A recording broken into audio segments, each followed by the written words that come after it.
మీకు తెలుసా ఈరోజు ఈరోజు నా బర్త్డే. బాబీ పిన్ని నాకు గిఫ్ట్ ఇచ్చింది. అందుకనే నేను ఇప్పుడు చూడబోయేది నేను దీన్ని ఓపెన్ చేసి చూస్తాను. ఓకేనా? చూద్దాం. ఇదిగో ముందుగా ఇక్కడ ఓపెన్ చేయాలంట. ఇదిగో తీసి ఇవి ఇలా పెట్టాలి అంట. ఓ, ఇది ఈజీగా ఓపెన్ అవుతుంది. ఇలా అయితే 2 బాక్సెస్ ఉంటాయి అనుకుంటున్నారు కదా, అలా ఏం కాదు. చూడండి ఇప్పుడు మ్యాజిక్ చూపిస్తున్నా.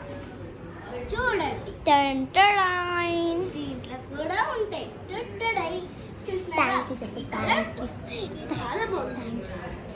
థ్యాంక్ యూ పిన్ని. బాబీ అని చెప్పలేదు అని అనుకుంటున్నారా? నేను చెప్పి